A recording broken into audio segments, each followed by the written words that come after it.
Sumayin niyo po ang Panginoon. At sumaiyo rin. Ang pagbasa sa mabuting balita ng Panginoon ayon kay San Lucas. Papuri sa iyo, Panginoon. Noong panahon na iyon, pagkatapos magsalita ni Jesus, siya'y inanyayahan ng isang Pariseo upang kumain. Kaya't pumunta siya sa bahay nito. Pagdulog sa hapag, nagtaka ang mga Pariseo na nakita siyang kumain si Jesus nang hindi muna nagugas ng kamay. Sinabi sa kanya ng Panginoon, "Kayo mga Pariseo, hinuhugasan ninyo ang labas ng tasa at ng pinggan. Ngunit ang loob ninyo ay punong-puno ng kasakiman at kasamaan. Mga hangal, hindi ba't ang may likha ng labas, ang siya ring may likha ng loob? Ngunit ipinamahagi muna ninyo sana sa mga dukha ang mga laman ng sisidlan at magiging malinis ang lahat ng bagay para sa inyo." Ang mabuting balita ng ating Panginoon. Pinupuri ka namin, Panginoong Heso Kristo. Magsiupo po ang lahat. Magandang umaga po sa inyong lahat. Magandang umaga sa lahat ng nanonood sa atin sa Facebook Live, TV Maria, YouTube, at sa Twitter. At kasama natin pinagdarasal ang mga kababayan natin na nasa ibang bansa, lalo na doon sa mga lugar na may mga alitan, problema, digmaan. Atin silang sinasama ngayon sa ating misa para sa kapayapaan ng sandaigdigan, kapayapaan para sa ating bayan. Ang tao ay mapanghusga. Tayo ay mga taong kumikilos sa mga nakikita natin, naririnig natin, at nadadama natin. Kaya minsan ang tawag sa atin ay people of senses. Lagi na lang sa mga panlabas tayo nakatingin. Gusto natin maganda, gusto natin gwapo, gusto natin malinis, gusto natin maayos, gusto natin may pinag-aralan, gusto natin kasama, yaong may mga etiketa. Gusto natin lagi ang mga panlabas na nakikita natin. At dahil nga sa panlabas tayo madalas tumingin, nagiging mapanghusga tayo. Ayaw natin ang pangit.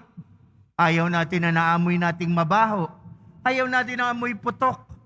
Ayaw natin na magalasgas ang kinis. Gusto natin makikinis. Gusto natin malilinis at magaganda. Gusto natin maayos. Dahil tayo tumitingin lagi sa mga panlabas. At hindi lang naman sa mga ganyan tayo tumitingin. Tumitingin tayo kuminsan sa mga pinag-aralan ng tao o sa mga pinanggalingan ng isang tao. Alam nyo, nung ako ay seminarista, pumasok sa seminaryo, napakatagal ng panahon. Ako'y taga-Tondo, tubong Tondo. Ang tatay ko Bulakenyo, ang nanay ko lahing Kapampangan mistisa. Dahil ako'y tubong Tondo, ano sabi sa akin sa seminaryo? Magiging pari kaya ito. Mga kaklasiko, meron ba mabuti sa Tondo? Ang tingin sa akin, barumbado. Ang tingin sa akin, walang kwenta. Minamaliit. Okay lang yun. Okay lang na minamaliit tayo. Huwag lang ikaw ang namamaliit. Di baling husgahan tayo ng mga pangit na pananalita. Di baling sabihan tayo ng hindi magaganda. Okay lang yun. Huwag lang ikaw ang nagsasalita ng mga pangit laban sa kapwa mo.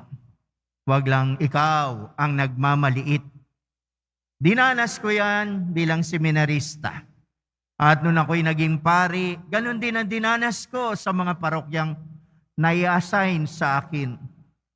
Ano sabi? Taga-Tondo yan. Matapang yan, barumbadong pari yan. Lahat ng pangit na pananalita narinig ko na dahil ako'y taga-Tondo. At hindi ko pa rin naalisin at lagi ko pa rin ipagmamalaki na ako'y lumaki sa Tondo at ako'y taga-Tondo. Dahil mula sa Tondo, mula sa tinatawag makasalanang lugar, tinatawag na mahirap na lugar, tinatawag na maruming lugar, tinawag ako ng Diyos.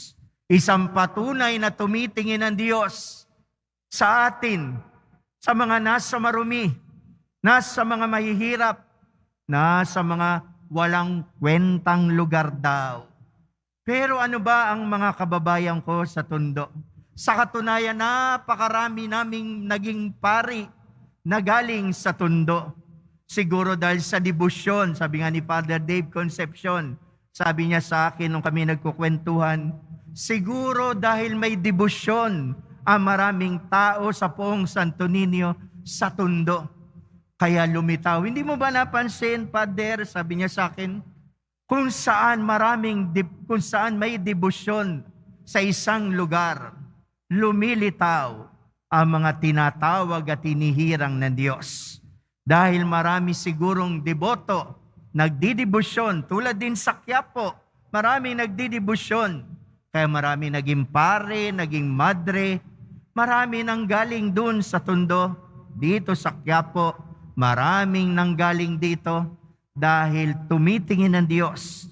Sabi nga ni Saint Francis, di ba, kung naalala nyo, nakwento ko na minsan dito, ano sabi ni Saint Francis? Nung ang Diyos daw sa langit, tumingin sa lupa at naghanap ng pinakamasamang tao, naghanap ng pinakamaruming tao, naghanap ng pinakawalang kwentang tao. Ano sabi ni Saint Francis? God saw me. Nakita ako ng Diyos. Ako na pinakamarumi. Ako na pinakawalang kwenta. Ako na pinakamakasalanan. Ako na pinakamababa. Nakita ako ng Diyos. At ako'y tinawag niya. Sa ating pagninilay, ang Panginoong Yesus ay nahusgahan dahil sa panlabas na kilos. Ano nga ba ang mabuti sa Nazaret? Meron ba manggagaling sa Nazaret na mabuti? At si Jesus ay taga Nazaret. Kaya sa Ebanghelyo na pansin nyo, hindi naguhugas ng kamay. Maruming kumain, hindi ka sumusunod sa tradisyon. Hindi ka sumusunod sa etiketa ng mga Hudyo. Ano sagot ni Jesus? Mapang-imbabaw nga kayo. Linisin niyo muna ang nasa loob. Ibigay niyo sa mahihirap. Humalinga muna kayo at malilinis pati ang loob niyo. Huwag lang kayong titingin sa kalinisan panlabas. Tumingin din kayo sa kalinisan ng loob. Alam niyo po sa Tondo, sa amin, sa lugar ko, maraming tao, magulo. Pero alam niyo ba, pag bumababa ako at dumarating doon, ang mga nagbabasketball humihinto, nagmamano sa akin. Ang mga nagtitinda tumatayo, nagmamano sa akin. Sabi ko, ibang-iba ang bayang ko. May prosesyon, may basketball. Pag narinig nila yung tunog ng prosesyon, humihinto ang basketball. At lahat tumitingin sa prosesyon, nagaantanda. Dumaan na Nazareno, humihinto ang mga basketball. Humihinto ang mga nagkukwentuhan. Doon sa bayan ko sa Tondo. Tumatayo, nagaantanda ng krus, nagbibigay galang. May pagmamalaki ko pa rin sapagkat meron pa rin Diyos ang mga taga-Tondong tulad ko. Ang tulad naming mahihirap. Ang tulad naming mula pagiging seminarista ko ay binansagan ng walang kwentang lugar, mababang lugar. May pagmamalaki ko dahil wala man kaming kayamanan sa kamay. Marami pa rin akong kababayan, marami pa rin sa inyo na naririto na wala man tayong kayamanan sa kamay. meron tayong kayamanan sa puso. Marunong pa rin tayong gumalang. Marunong pa rin tayong magbigay. Marunong pa rin tayong tumulong sa kabila ng kawalan at kahirapan natin. Yun ang nais ng Diyos na narinig nyo sa Ebanghelyo. Linisin muna ang inyong puso, ibigay sa mga nangangailangan, at lilinis pati ang kalooban mo. Lilinis ang lahat. Salamat mga kapatid ko. Hirap ka man, wala ka man, wala kang may pagmamalaki, pero nasa puso mo pa rin ang Diyos. Salamat sa inyong kabutihan. Salamat sa inyong pagpapasensya. Salamat sa inyong pangunawa. Hindi yan nabibili. Hindi kailangan na mag-aral ka sa mga magagandang eskwelahan. Unang pagbasa natin sa sulat ni San Pablo sa taga-Roma. Huwag tayong magmamagaling at magmamatalino dahil higit ang talino ng Diyos. Hindi natin nakukubra sa mga eskwelahan at diploma ang maging mabuting tao. Nandyan yan sa puso mo. Kaya salamat po. Salamat sa inyo. Di man tayo mayaman, maganda ang kalooban natin. Marunong pa rin tayong magmano. Marunong pa rin tayong gumalang. Marunong pa rin tayong yumuko kahit na kung minsan hindi tayo ang mali. Marunong pa rin. Magulang, salamat sa pagtitiis. Anak, salamat naman sa iyong pag-aaruga sa matatanda. Sister, salamat sa inyong pagdarasal. Salamat sa atin. Pakisabi nyo nga sa katabi nyo, salamat. Bakit? Kasi tayo, maraming tao ngayon, taking for granted tayo. Hindi nyo ba napansin? Taking for granted tayo. Ni thank you, wala na ngayon. Binigyan mo, tinulungan mo, obligasyon niya. Hindi ganun. Show some appreciation. Simple thank you can make the spirit smile. Thank you lang. Thank you ka sa mister mo. Kahit bungangera ka, binibigay pa rin yung sweldo niya na mister mo. Thank you ka rin mister sa misis mo. Kahit na kung minsan ay pagod yung misis mo, nagluluto pa rin ng ulam. Matakot ka kung yung ulam nilagyan ng lason. Di ba? Pinaglilingkuran pa rin tayo at kayo na maraming tao. We should appreciate. Let us look deep. Tingin natin, tumingin tayo sa tao ng malaliman. Tumingin ka sa iyong mahal sa buhay ng malaliman. Huwag mo lang silang tignan sa panlabas na ginagawa nila. Tignan mo rin yung kalooban nila na gumagawa sa iyo ng paglilingkod. Bakit ka pinaglilingkuran ng asawa mo? Bakit ka ginagalang ng mga anak mo? Bakit? Ano ang dahilan? Di ba malalim? Pag tinanong ka, nanay, gaano mo kamahal ang anak mo? Ano sagot mo? Di ba hindi nyo ma-express ng husto? Ano sagot mo? Mahal na mahal na mahal. Walang sukat. Gaano mo kamahal ang Diyos, sister?